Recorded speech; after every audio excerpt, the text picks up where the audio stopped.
Of Vairāgya, dear devotees, renunciation, detachment is also known as Vairāgya.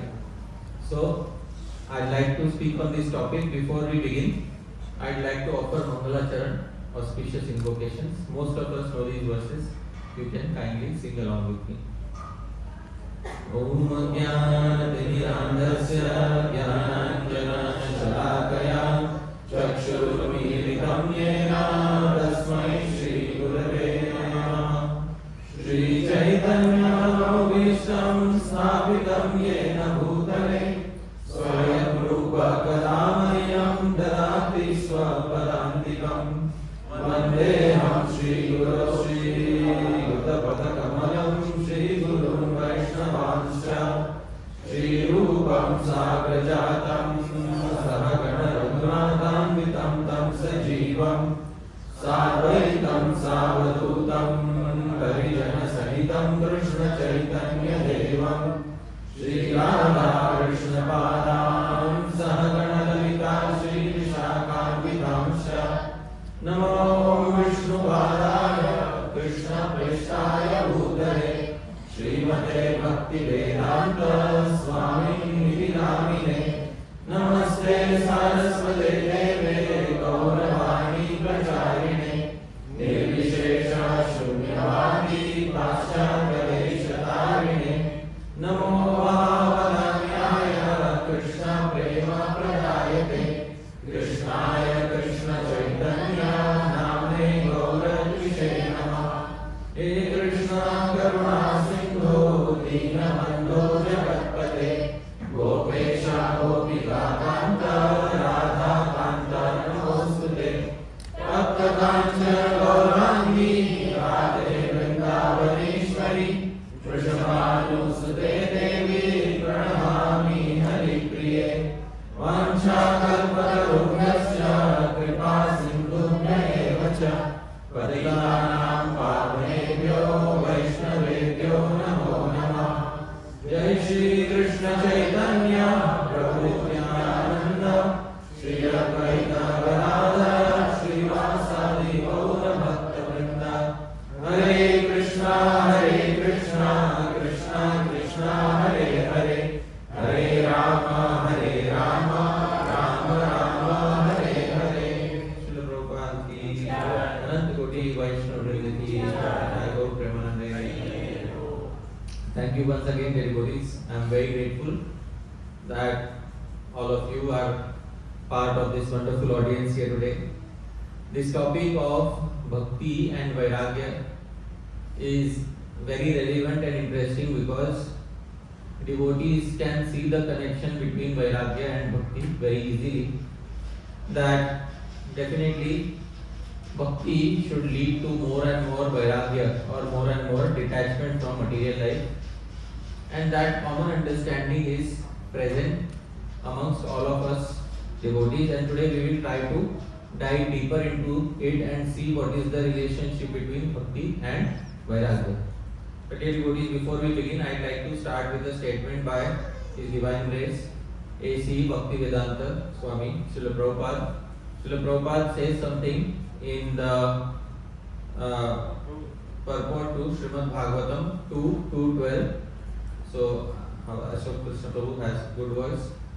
He can kindly read what Srila Prabhupada says in the purport to Srimad Bhagavatam 2.2.12. When the conditions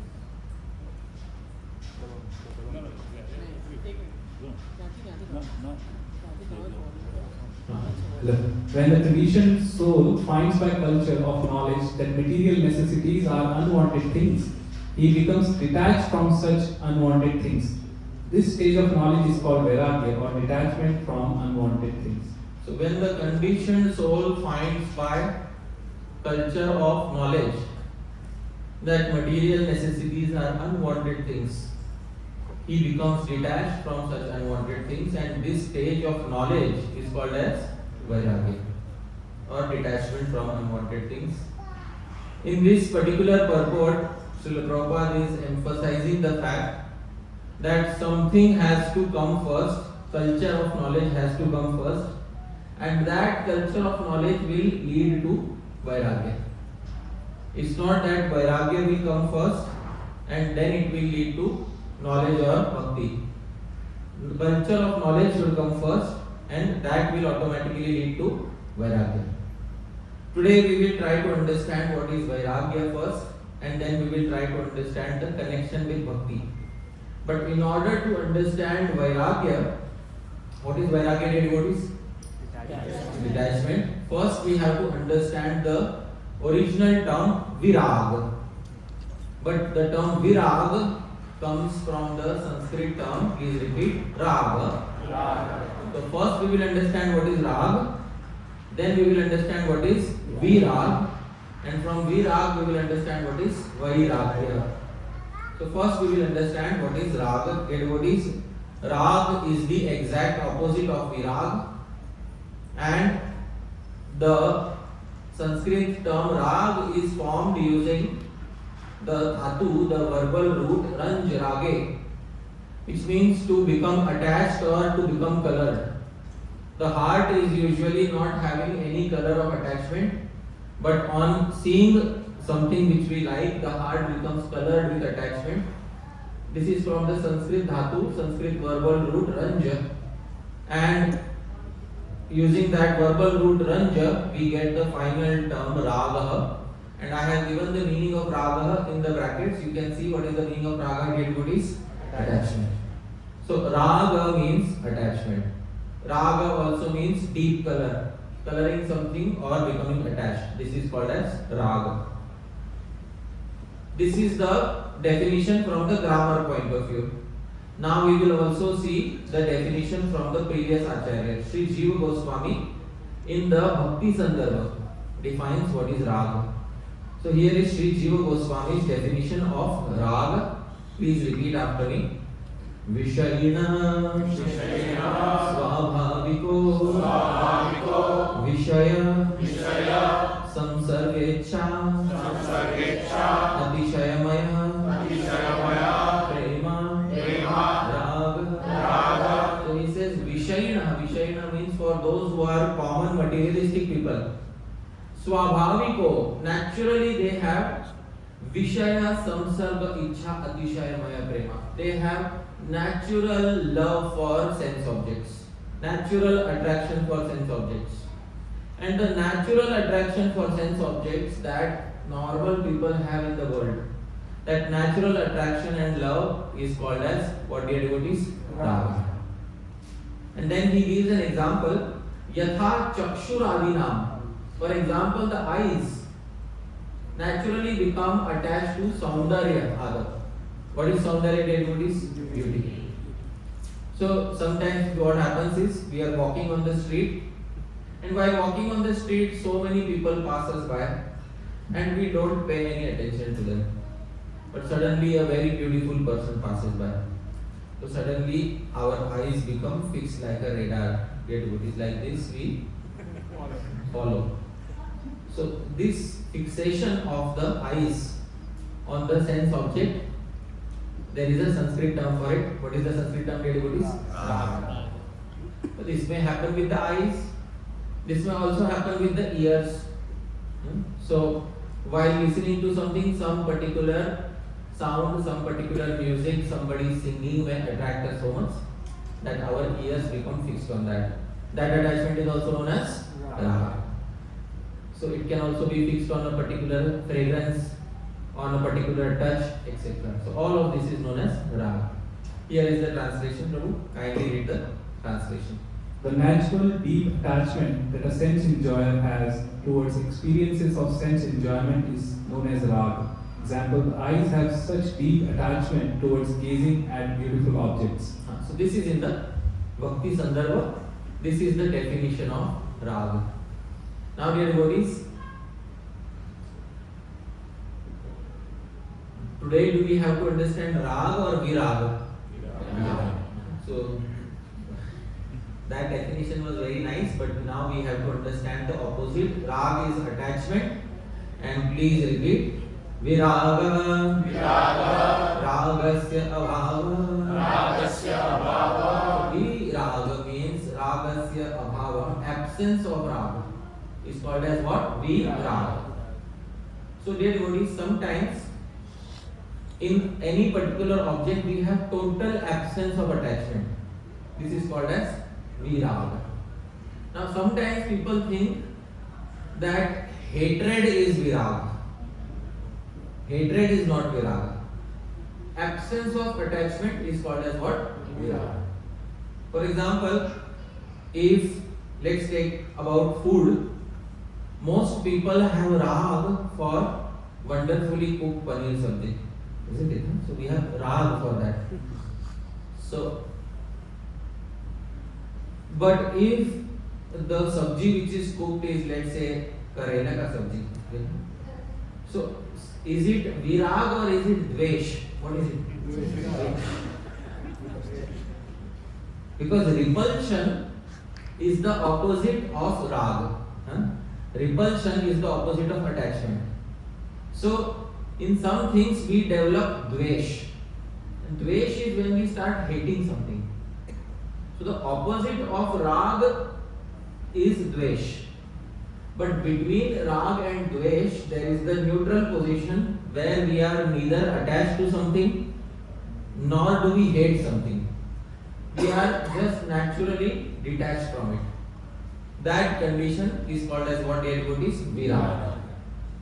And Vairāgya is the essential mood of Vairāgya. Vairāgya is the essential mood of this particular feeling of detachment. Is called Vairāgya. Now I will tell you the difference between Vairāgya and Vairāgya. Let's say in one particular sense object we develop detachment. If we have developed detachment in one sense object, it is called as Vairāgya. What is it known as? Vairāgya. But if we have developed natural detachment in all sense objects of the world, then it is Vairāgasya bhava. General feeling of virag is present in all sense objects. Then it becomes known as what dear devotees? Vairāgya. So that's the difference. So virag is when the feeling of detachment is present in selective sense objects, and Vairāgya is when feeling of detachment is present in all sense objects. That is the difference between virag and Vairāgya. So I hope that we are able to understand. Now, is hatred called as Vairāgya? No. What is hatred known as, devotees? Dvesh. So we should know the difference between rag, dvesh and Vairāgya. So rag, dvesh and Vairāgya. This middle ground is called as Vairāgya.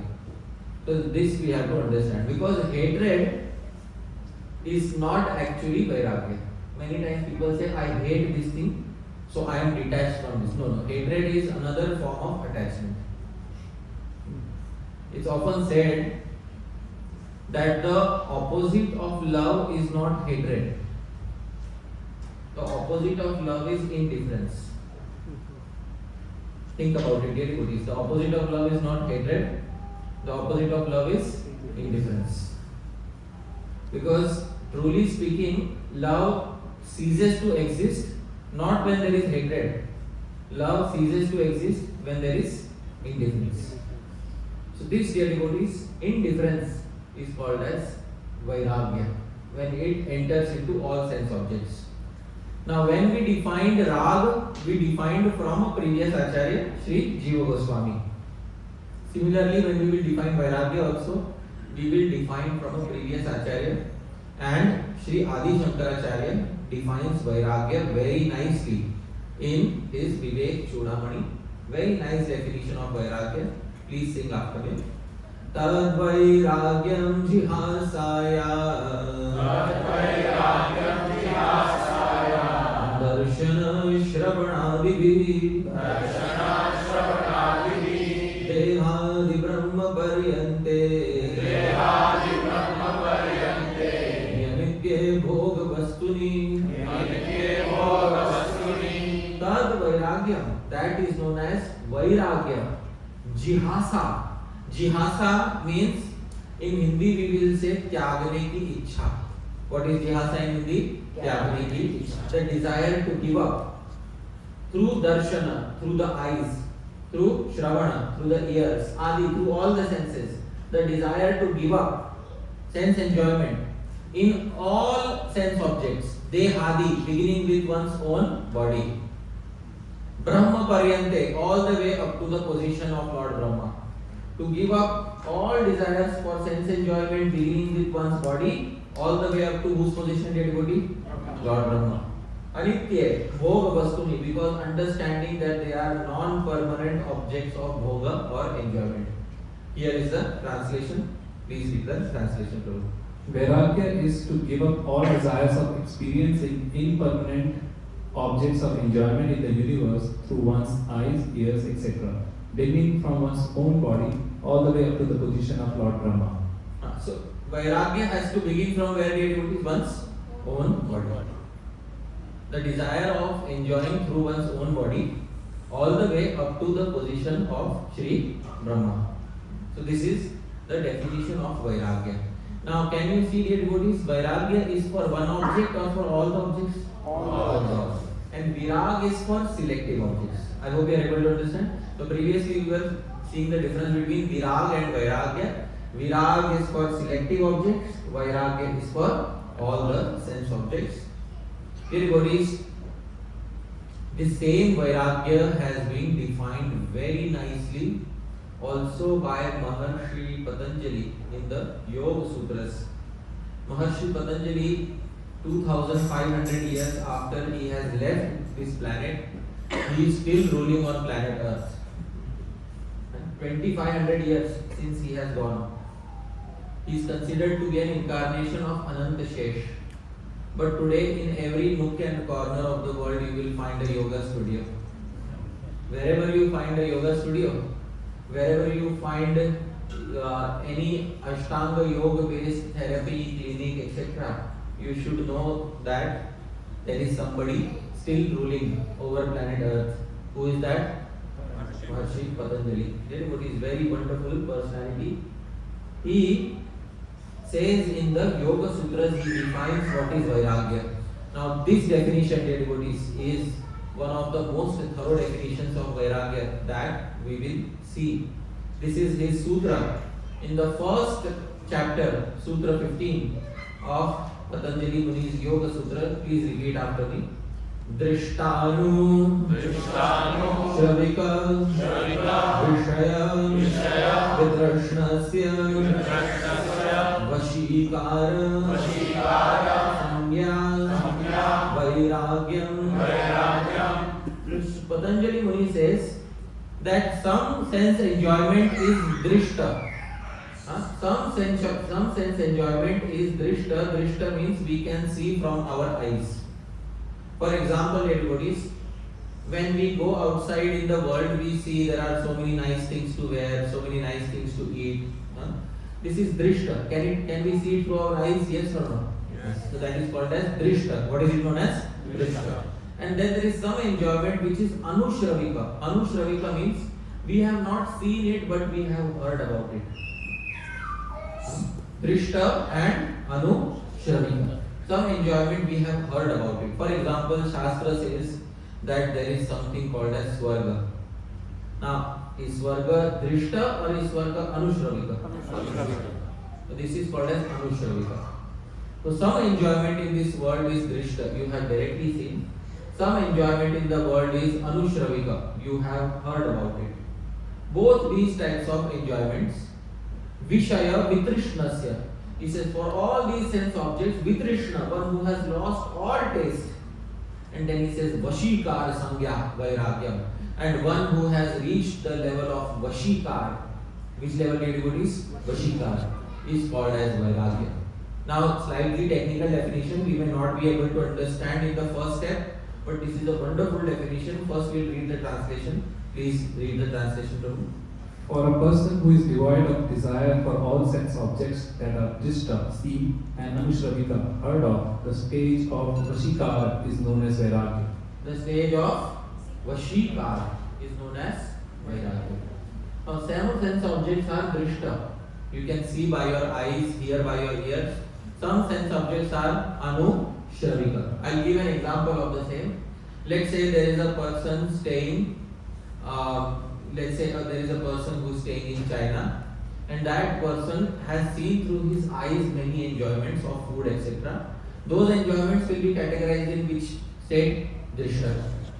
Now somebody tells him, oh, but in America there is much more enjoyment, and you know you can once you go there you will feel, or you will find the American way of life is a very high standard of life. But devotees, this is which enjoyment? Anushravika. So this is Anushravika. So everybody has some enjoyment which is Drishta, some enjoyment which is Anushravika.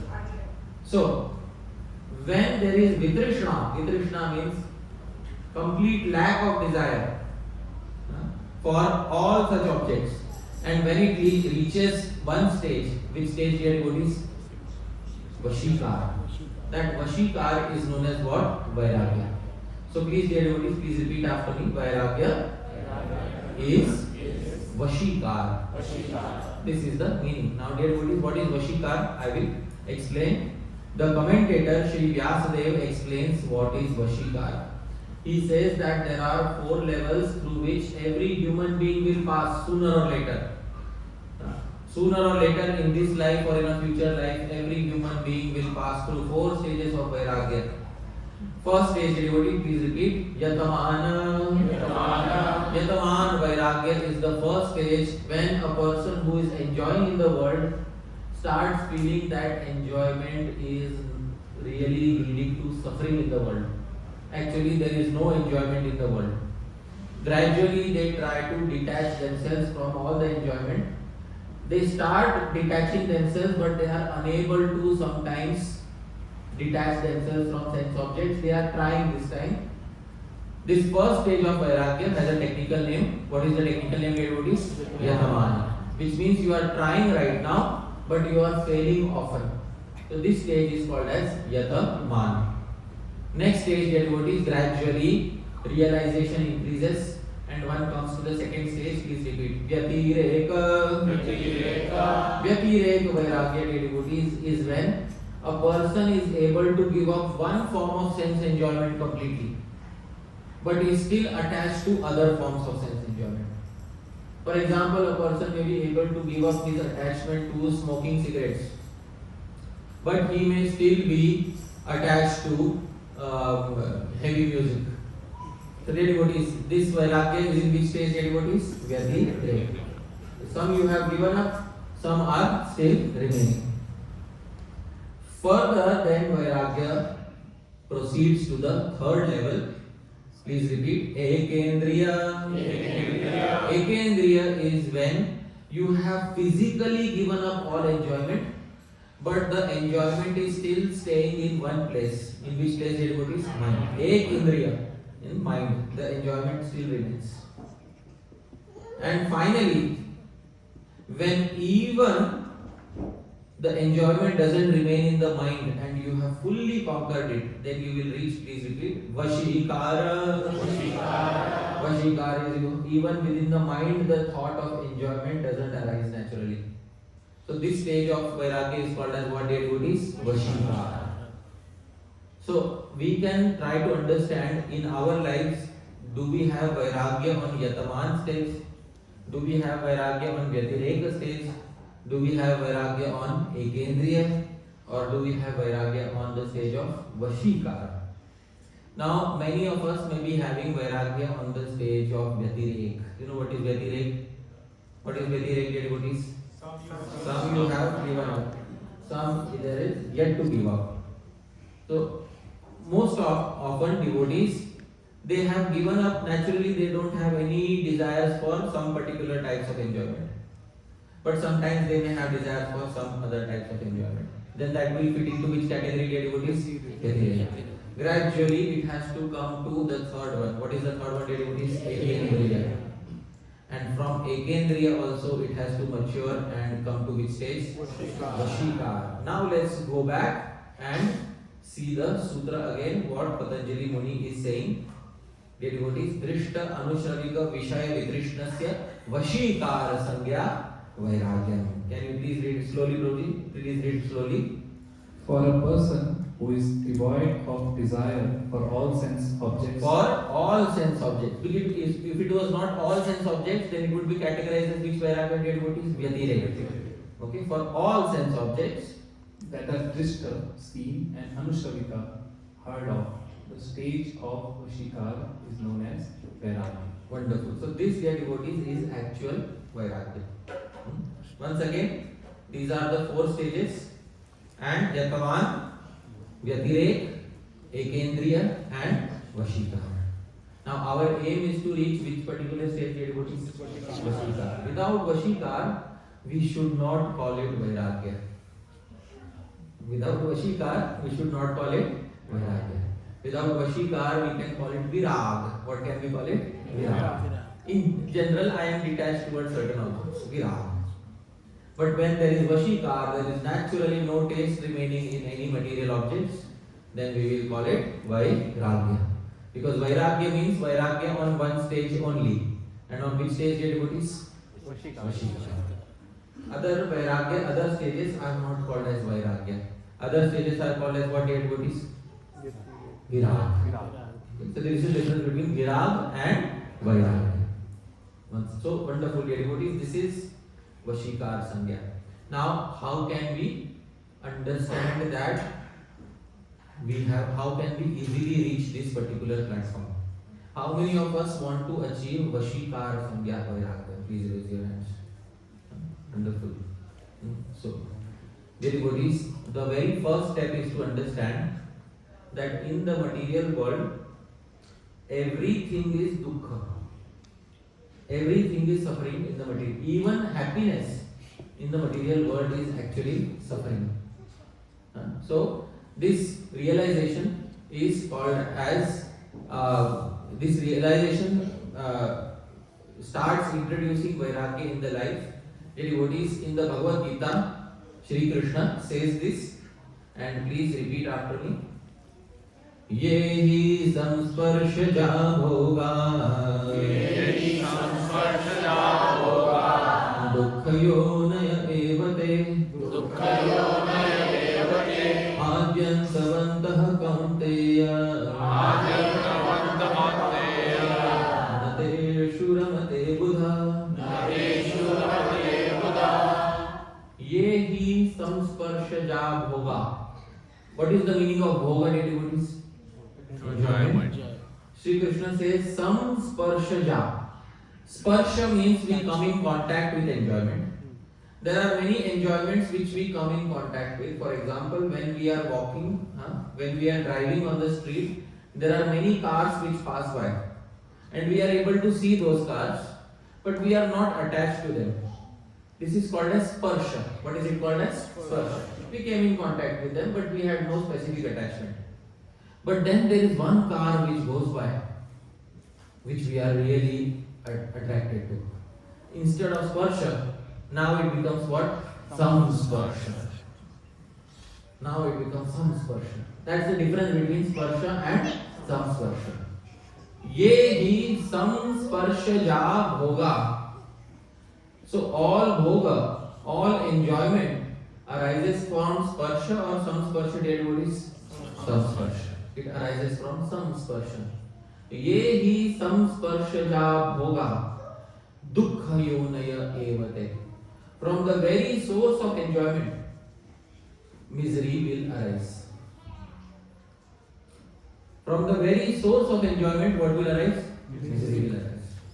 Adi antavantah kaunteya. O son of Kunti, all enjoyments have a beginning and an end. Na teshu ramate buddha. Buddha, the intelligent person, does not take pleasure in them. Now, very easy to say, very difficult to implement. Here is the translation. Please read, Prabhu.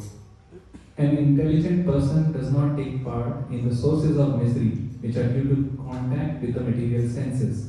O son of Kunti, such pleasures have a beginning and an end, and so the wise man does not delight in them. Dear devotees, it is very easy to say that the very sources of pleasure are the sources of misery.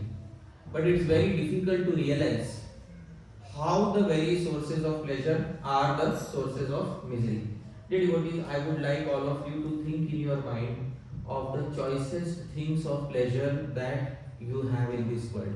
Keep those sense enjoyments in your mind. Something which you like to eat, something which you like to see, something which you like to hear. Choicest sources of enjoyment that you have in life. Shri Krishna is saying from those very sources of enjoyment something is going to arise. What is going to arise? Dukkha, misery is going to arise. Now, how many of us are convinced about this? And be honest. Be honest. If you are not convinced, then don't raise your hand. Because if you are convinced, then you will not be eager to enjoy.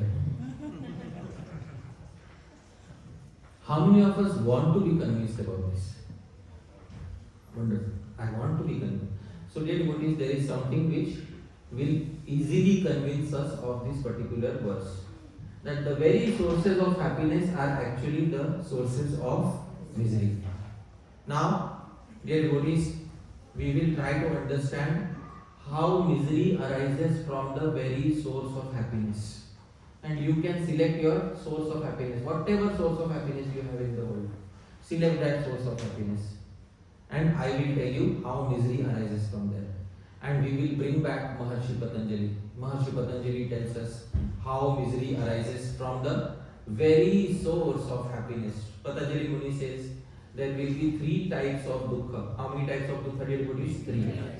Now these 3 types of dukkha, please note in your mind and please try to understand these. I will give examples of these 3 types of dukkha, so that it will be proven that the very sources of enjoyment are actually sources of what? Misery. First dukkha, Patanjali Muni says, please repeat after me. Parinama. The first dukkha is called as Parinam dukkha. Parinam dukkha is the misery, the dukkha of transformation. What happens is something starts as happiness and it transforms into misery. This is called as which dukkha, dear devotees? Parinam dukkha. The first dukkha is called as Parinam dukkha. Something starts with happiness and transforms into misery. I will give a very simple example. For example, there is a boy and girl who are deeply in love with each other and they are very compatible with each other. Very, very compatible with each other. And they get married to each other. In the beginning, the marriage goes very well, dear devotees. Happiness or misery? What is it, dear devotees? Happiness. 2 years later, the boy loses all his hair and the girl gives birth to a child and loses all her beauty. Now, dear devotees, happiness has transformed into what? Parinam. Parinam dukkha, dear devotees. Which dukkha is it, dear devotees? Parinam. The misery of transformation. This is the first dukkha that arises in the material world. Now somebody may say, I will not be affected by this. I will go on enjoying happily, there will be no parinam dukkha for me. Patanjali Muni says, there is second dukkha waiting, dear devotees. Please repeat after me. Tapa dukkha. Tapa dukkha is the second type of misery in this world. This misery is called as tapa dukkha. What is tapa dukkha? Tapa dukkha is the misery which comes while you are enjoying. During the process of enjoyment, the misery which comes is called as which dukkha? Tapa dukkha. I will give a very simple example of this. For example, there is a person who is severely addicted to smoking cigarettes. Every day he cannot remain without smoking one entire packet of cigarettes. Now, one particular day, he comes in the evening and he opens the drawer and sees that there is only one cigarette remaining for tomorrow. So, he has to buy something now from the gas station. What does he have to buy, dear devotees? Cigarettes. Okay. So, he says, okay, I'll take a shower and I'll go to the gas station and I'll buy an entire pack of cigarettes.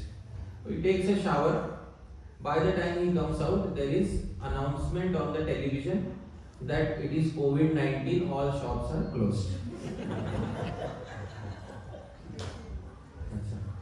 Now for tomorrow, how many cigarettes are remaining? One. So tomorrow arrives. And then he one cigarette and then he is smoking that one cigarette. Now dear devotees, while smoking that one cigarette, is he experiencing happiness or distress? This dukkha is known as which dukkha, dear devotees? Tap dukkha. Tap dukkha is the misery which arises when you are enjoying, and because of that you feel that the enjoyment is about to end. This dukkha is known as which dukkha? Tap dukkha. I will give another example of this. In India, most men go to a barber shop to cut their hair. Now, after you cut your hair in a barber shop, some of them give you a free head massage. A free head massage. Now, that free head massage is just an incentive so that you can pay him more and ask him for an actual head massage. But if you don't opt for it, you know that the head massage will end quickly in 2 minutes. So why he is giving you the head massage? Are you enjoying or are you suffering?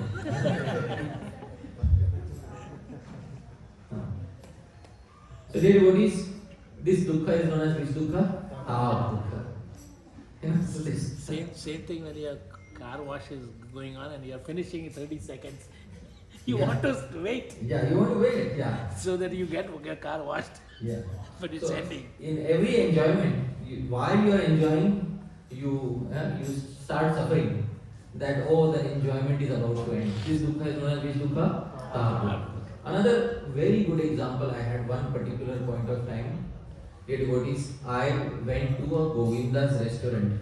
I will not give the name which place. I went to a Govinda's restaurant. And it was in India and it was unlimited buffet. Unlimited buffet. Eat as much as you want, pay 1000 rupees and eat as much as you want. So I paid 1000 rupees. When I paid 1000 rupees, then I started picking the things in the thali. After eating little bit, I realized that they have put baking soda in everything. You know what happens when you put baking soda in everything? You feel full very quickly. So after eating few things only, I am full. And my mind is thinking, 1000 रुपया वसूल ही नहीं होता है.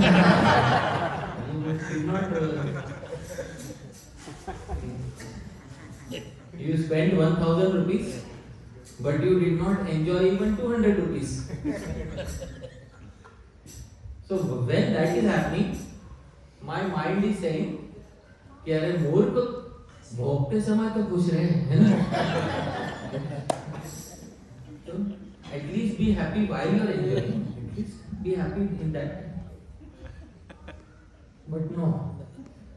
This is known as which dukkha, dear devotees? Tap dukkha. Achha. Somebody may say, I will not even have tap dukkha. I will get unlimited enjoyment in this world and I will escape the first two. Which two are there? Parinam and tap. Patanjali Muni says the third is waiting for you. Please repeat after me. Samskara dukkha.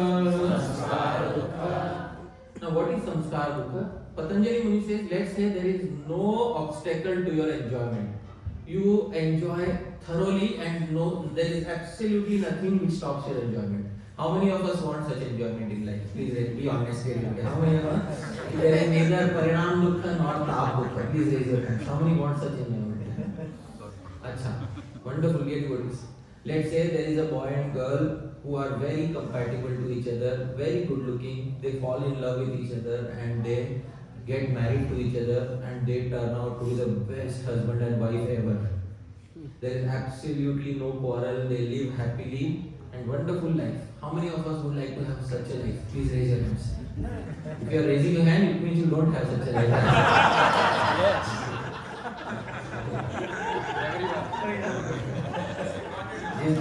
It's recorded on camera.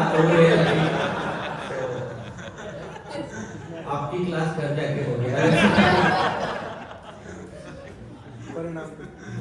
परिणाम. अच्छा.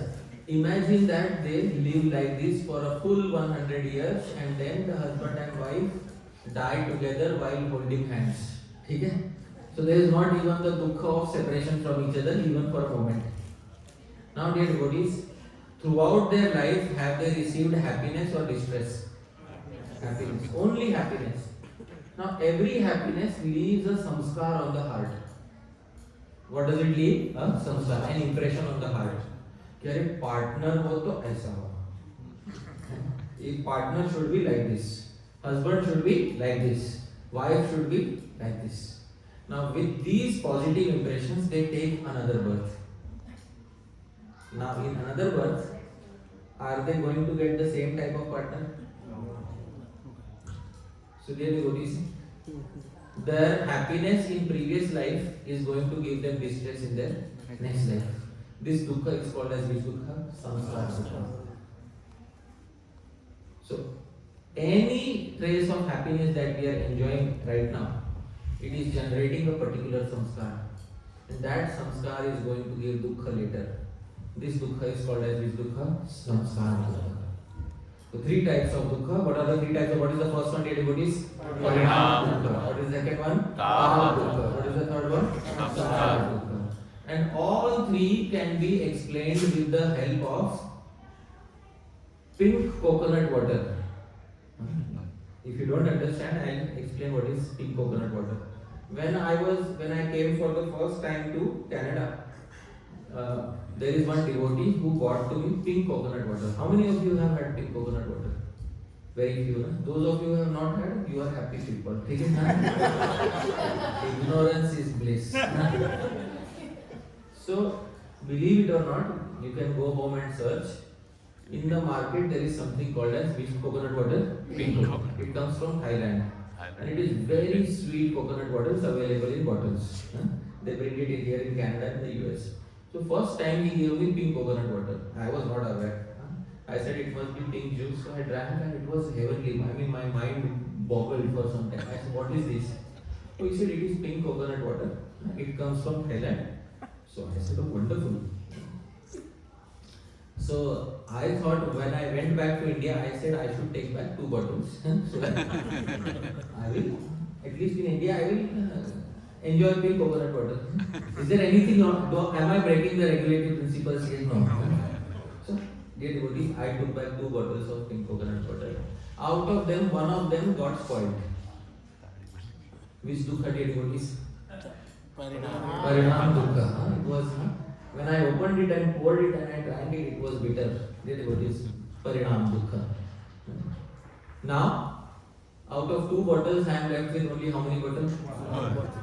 Now I am in India and I am pouring that 1 bottle and I am drinking, dear devotees. Am I enjoying or am I suffering, dear devotees? Which dukkha is that, dear devotees? So next year I decided I will not make the same mistake. I will check the expiry of the bottles and I took 10 bottles, dear devotees. So next year I got 10 bottles of pink coconut water in my bag and then I took it to India and those 10 bottles were very good. And so for almost 1 month I had pink coconut water in India. Now after the last bottle ended, now there is which dukkha, dear devotees? Samskara. In the final bottle there will be tap dukkha and after the final bottle ends there will be which dukkha? Samskara. No longer. So I went outside in India in Mumbai and I am asking in the shopkeeper, do you have pink coconut water? Coconut water is not pink. Coconut water is water. There is no pink coconut water. I said, no, there is pink coconut water. There is no pink coconut water. Achha. Twice or thrice I went and asked him, can you order from somewhere? Can you order from somewhere? He said, no, we don't have. So one more time I asked him, he said, ज़्यादा पूछो मत, कोई normal पानी में होली का colour मिला के बेच देगा.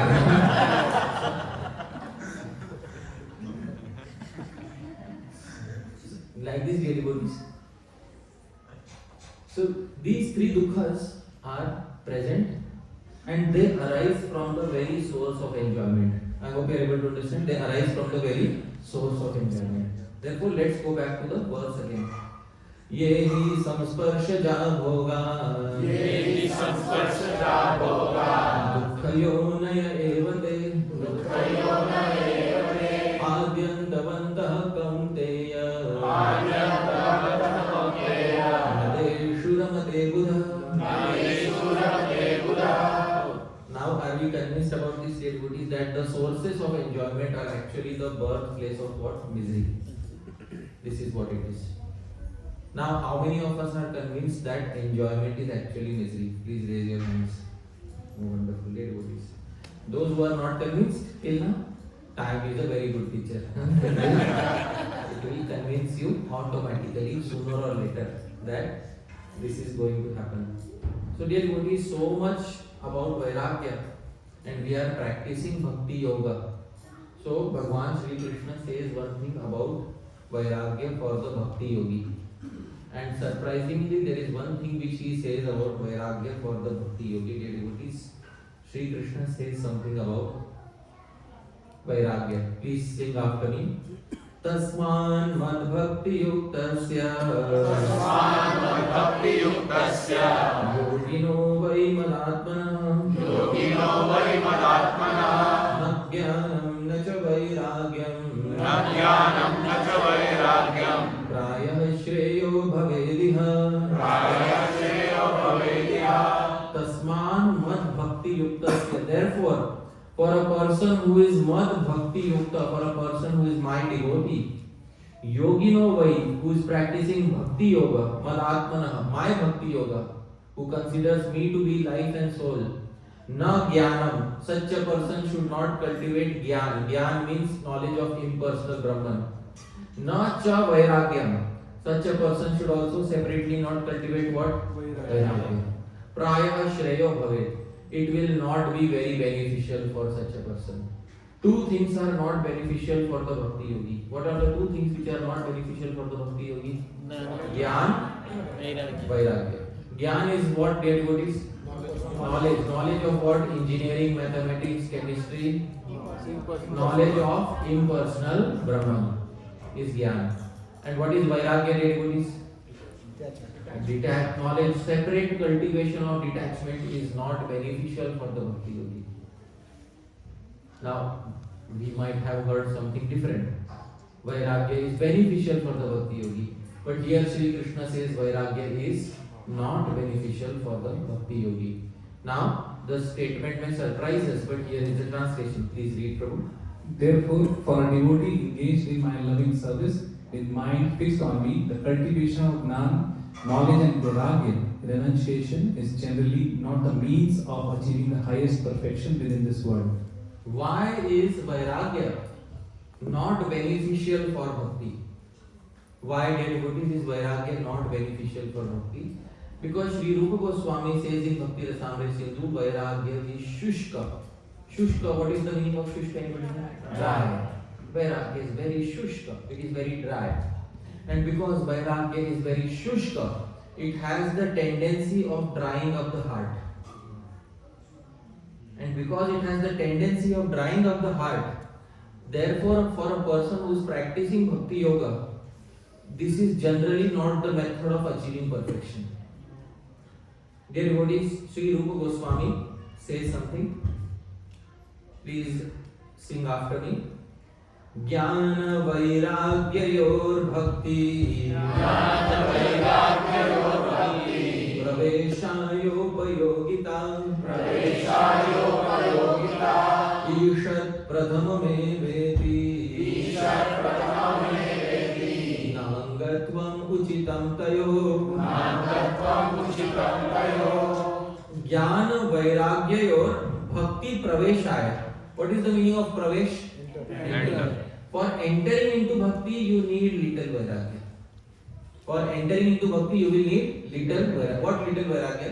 Material world is not such a good place. There is misery in the material world. How many of us are convinced that the material world is not such a good place? Oh, wonderful. Everybody is convinced? For entering into Bhakti, you will need a little bit of Vairāgya. Once you have a little bit of Vairāgya, you can enter into Bhakti, Upayogita. Ishat Prathamam Eveti, but na Angatvam. Don't make Vairāgya as Anga of Bhakti. Don't make Vairāgya as Anga, limb of Bhakti. Separately, after entering Bhakti, you are separately cultivating Vairāgya. Don't do that. So, please read the translation, Prabhu. A tiny bit of knowledge and renunciation are useful for entering into Bhakti, that too in the very beginning. Therefore, it is not suitable to consider these as limbs of Bhakti. Why is it so? Commenting upon this, Sri Jiva Goswami says, Bhakti pravishtasya vairagyam chitta kaఠinya hetutaya heyatvena uttam. For a person who has entered into Bhakti, over cultivation of Vairāgya or renunciation is rejected because it hardens the heart. This path of Bhakti Yoga is a path for those who are soft-hearted. It is not a path for those who are hard-hearted. But Vairāgya, too much Vairāgya has the tendency of hardening the heart. And once the heart is hardened, can one have a sweet, loving relationship with Sri Krishna? No. It is not possible. Therefore, devotees, it's very important to understand that Vairāgya should develop as a effect of Bhakti Yoga. Vairāgya should not become the cause of Bhakti. I hope you are able to understand. Vairāgya should be the effect of Bhakti. Vairāgya should not be the cause of Bhakti. I will give a very simple example. Let's say there is a girl who has not yet given birth to a child, but she has great desire that I want to have a child. Now she goes to a mother who has given birth to a child, and the mother tells her that see, it's not easy to take care of a child. The child will wake you up 3 times in the night, and then for the child you will have to prepare food so many times in the day. So, so you better prepare yourself. So that girl, right now has she given birth to a child? But she has been told that when you give birth to a child, you will have to wake up 3 times in the night. So what she does is she goes home and thinks, let me start practicing. So she starts waking up thrice in the night. Good practice or bad practice? But it will be helpful when the child comes. Yes or no? Why? There is no child. So please try to understand, this is a very important thing. First the child will come, and naturally the waking up thrice in the night will happen. What is not correct is you first start waking up thrice in the night, anticipating the child. What many of us may also be doing is, because we want Krishna Prem, therefore we are trying to artificially cultivate Vairāgya. In fact, to the degree that Krishna Prem arises, to that degree Vairāgya automatically arises. So this is something which we need to understand. Separate cultivation of Vairāgya is not recommended by Sri Rupa Goswami in Bhakti Rasamrita Sindhu. Sri Rupa Goswami again says, Yad ube chitta kaఠinya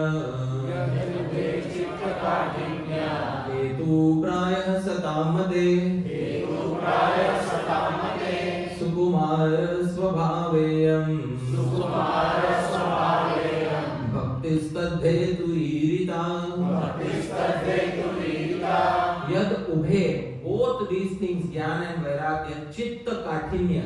चित्त को कठिन बनाते हैं. What is the meaning of कठिन, devotees? Hard. चित्त काठिन्य हेतु, they are causes for making the heart very hard. प्रायः सताम मते, therefore in the opinion of the sadhus, they are not to be done separately. Sukumara svabhava iyam bhakti. Bhakti is sukumar svabhav, very gentle nature. Bhakti stad hetu ririta. Bhakti is the cause of bhakti. Vairagya is not the cause of bhakti. Please read the translation. In the opinion of the great sages, the over cultivation of jnana and vairagya are both not recommended, since they harden the heart. Instead, Bhakti Devi, who is very soft and gentle in nature, is the cause of development of Bhakti herself. In the Bhakti Rasamrita Sindhu, Sri Rupa Goswami defines one Sanskrit term, and the Sanskrit term I will speak, please repeat after me, Nirbandha. Nirbandha. Nirbandha is a very special term in Bhakti Rasamrita Sindhu. Nirbandha Krishna Sambandhe, he says. Nirbandha with Sambandhe, dear devotees, Krishna Sambandhe. Now I will explain what is Nirbandha, dear devotees. By understanding this term Nirbandha, one will understand how Bhakti and Vairāgya works. I will give one simple example from material life so that it becomes easy to understand what is Nirbandha. Dear devotees, let's say there is a person who is extremely fat, extremely obese person, very obese person, and every day they are attached to eating unlimitedly as much as they want. Usually they are happy to finish one entire tub of ice cream in one day. Healthy person or unhealthy person? Unhealthy person. Many people make fun of this person. One fine day, it is that person's birthday, and people somebody brings a big cake for him. And that person is cutting the cake. And while cutting the cake also, on that very birthday of him, somebody makes fun of him and body shames him. So when he is eating the cake, somebody makes fun. Arey, here is 150 calories. Huh? So on that particular day, when somebody makes fun of him, that person becomes very angry. And that person that becomes very angry that people are repeatedly making fun of me again and again.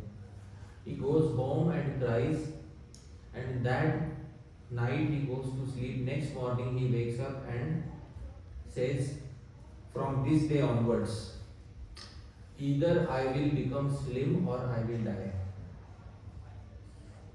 I hope you are able to understand. Either I will become slim or I will die. This determination has one name in Sanskrit. What is the name, dear devotees? Nirbandha. Now, the Nirbandha is in place. The Nirbandha has taken firm root in his heart. Now, when he walks out into the world, is he looking at food or is he looking at calories, dear devotees? Calories. Will you need to tell him to be detached from food or will he do it automatically? Automatically. So what should come first? Should Nirbandha come first or should Vairāgya come first? Vairāgya comes as a side effect of having Nirbandha. Similarly, Sri Rupa Goswami says Nirbandha Krishna Sambandhe Yuktam Vairāgya Uchyate. What is Yukta Vairāgya? That first you have the Nirbandha. Either I will achieve Bhagwan or I will die. That firm determination when it arises in the heart. What is the Sanskrit term for that firm determination? Nirbandha. Most individuals don't have the Nirbandha.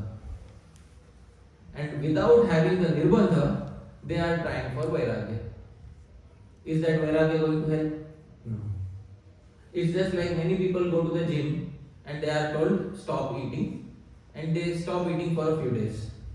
And after a few days, then they again fall back into their previous habits. Why do they fall back into the previous habits? Can anybody think about it? There is no Nirbandha. Because there is no Nirbandha, therefore, all that Vairāgya that is externally forced upon them, it does not persist. For Vairāgya to persist, there has to be that one factor. And what factor has to be there? Nirbandha. That genuine desire, that burning desire, that this is the most important thing I want to do in my life. And everything else I will bend around this one thing. That Nirbandha is lacking. And because of that lack of Nirbandha, no matter how much they externally try for Vairāgya, it is not going to happen. So, dear devotees, this is the actual meaning of Vairāgya in Bhakti. In Bhakti, Vairāgya is not the cause. In Bhakti, Vairāgya is the effect.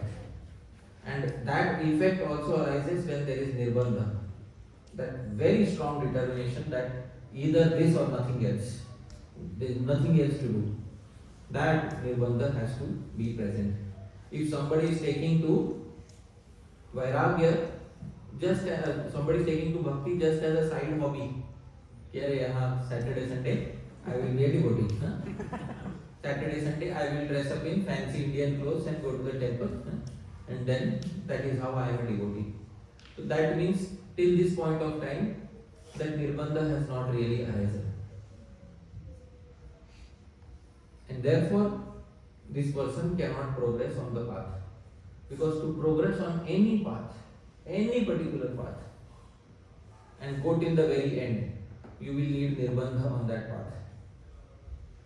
Without nirbandha, when the nirbandha goes missing or nirbandha is not present, then you cannot progress on the path. Therefore, Sri Rupa Goswami specifies what is the Vairāgya that we need. Please hear the definition carefully. Anasaktasya vishaya yatharham upayunjatah nirbandha krishna sambandhe yuktam vairāgya muchyate anasaktasya vishayan. ये आसक्त नहीं है, he is not attached to sense objects. This is the first characteristic of a bhakti yogi, that he is not attached to which objects? Sense objects. Is this a cause or is this the effect? Effect. Yatha arham upayunjatah. But he has not rejected sense objects, he will use them yatha arham, as much as needed for seva of Bhagavan.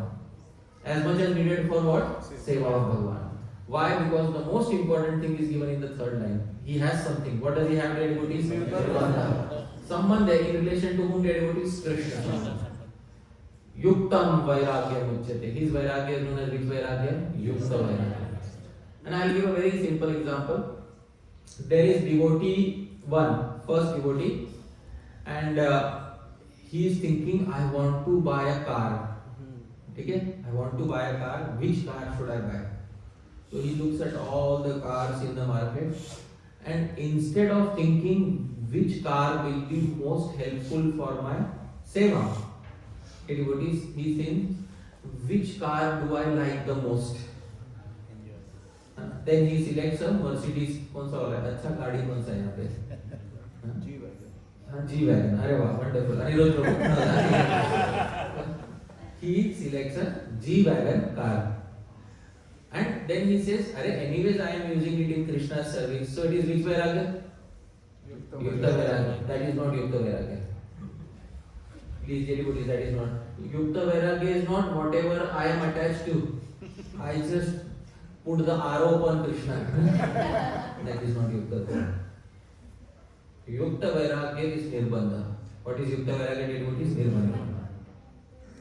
Yukta Vairāgya is to first have the determination that this is the only goal of my life.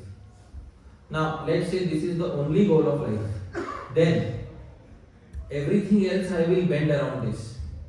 Then, will that person select a car according to his personal attachment, or will he select a car according to what is favorable for seva? Favorable for seva. I hope you are able to understand. So, anasaktasya vishayan is a side effect of the main quality. What is the main quality, dear devotees? Nirbandha. The main quality is given in the third line. Nirbandha Krishna sambandhe. So, anasaktasya vishayan, he becomes detached from sense objects because he has nirbandha. Yatha arham, even in another car. Now please tell me one regular car once here. Corolla. ठीक है? ऐसा general car, जनता की गाड़ी, ठीक है ऐसा ना? So he selects a Corolla car, ठीक है? अभी इसमें there is nothing very special, but it is very good for his seva. I hope you are able to understand. It is very good for his seva. It is very good for his seva. And even in that car, yatha arham upayunjata, he is personally not attached and he is using it as much as needed for seva.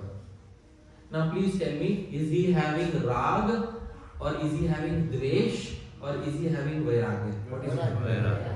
I hope you are able to understand. Now, he is neither having rag nor having dvesh, but he is having what? Vairagya. But if he purchase G-Wagon, when that nirbandha is there, automatically the side effects arise. Just a minute. That is called as which Vairāgya, devotees? Yukta Vairāgya. Kindly read the translation.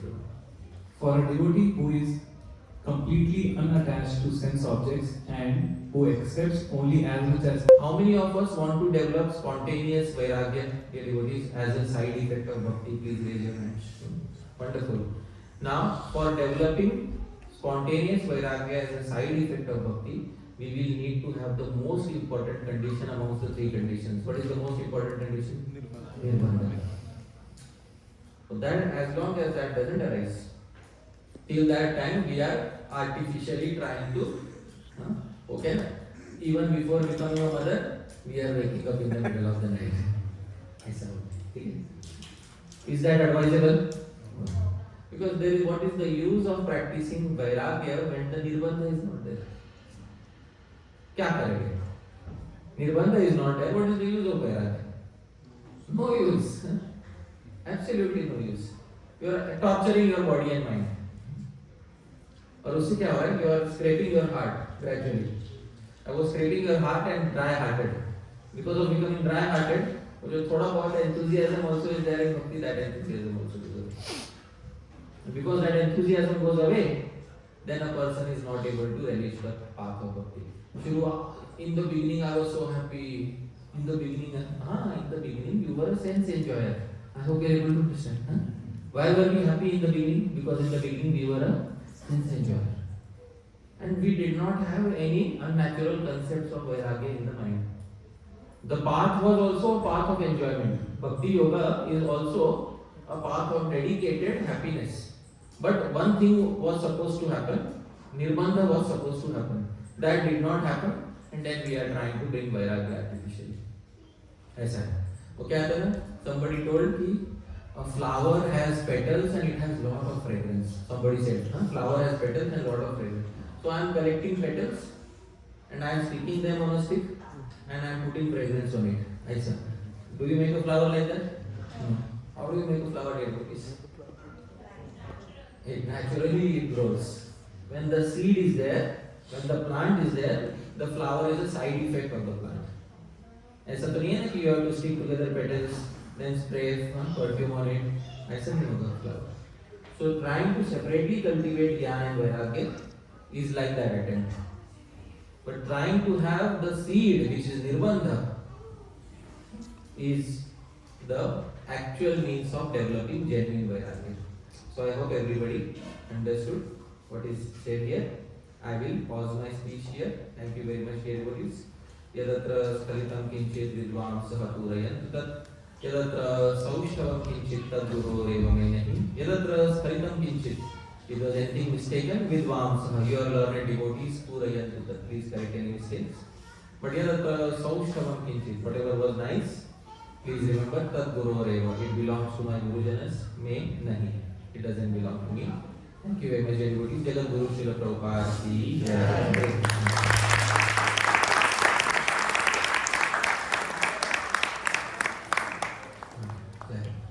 So we have some time for Q&A. Anybody wants to ask? Yes. Jai Maha Prabhu. We'll take the mic and then we'll ask the prayer.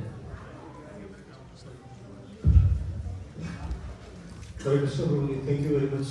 It was really. How many of us want to develop spontaneous Vairāgya, dear devotees, as a side effect of Bhakti? Please raise your hands. Wonderful. Now, for developing spontaneous Vairāgya as a side effect of Bhakti, we will need to have the most important condition amongst the three conditions. What is the most important condition? Nirbandha. So that, as long as that doesn't arise, till that time we are artificially trying to, okay? Even before becoming a mother, we are waking up in the middle of the night. Is that advisable? Because there is, what is the use of practicing Vairāgya when the Nirbandha is not there? क्या करेंगे? Nirbandha is not there. What is the use of Vairāgya? No use. Absolutely no use. You are torturing your body and mind. और उससे क्या हो रहा है? You are scraping your heart gradually. I was scraping your heart and dry-hearted. Because of becoming dry-hearted, जो थोड़ा बहुत enthusiasm also is there in Bhakti, that enthusiasm also goes away. Because that enthusiasm goes away, then a person is not able to relish the path of Bhakti. In the beginning, I was so happy. In the beginning, you were a sense enjoyer. I hope you are able to understand. Huh? Why were we happy in the beginning? Because in the beginning we were a sense enjoyer. And we did not have any unnatural concepts of Vairāgya in the mind. The path was also a path of enjoyment. Bhakti Yoga is also a path of dedicated happiness. But one thing was supposed to happen, Nirbandha was supposed to happen. That did not happen, and then we are trying to bring Vairāgya artificially. ऐसा है. वो क्या था ना? Somebody told कि a flower has petals and it has lot of fragrance. Somebody said, flower has petals and lot of fragrance. So I am collecting petals and I am sticking them on a stick and I am putting fragrance on it. ऐसा. Do you make a flower like that? No. How do you make a flower, dear cookies? It naturally grows. When the seed is there, when the plant is there, the flower is a side effect of the plant. ऐसा तो नहीं है ना कि you have to stick together petals, then spray perfume on it. ऐसा नहीं होगा flower. So trying to separately cultivate jnana and vairagya is like that attempt.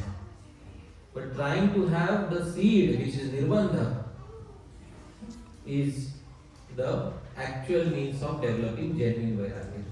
So I hope everybody understood what is said here. I will pause my speech here. Thank you very much, dear devotees.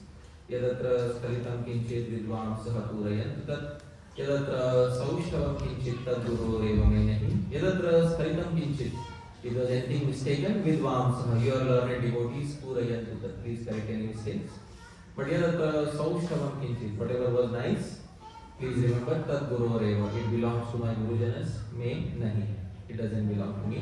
Thank you very much, dear devotees. Jagat Guru Srila Prabhupada ki jai.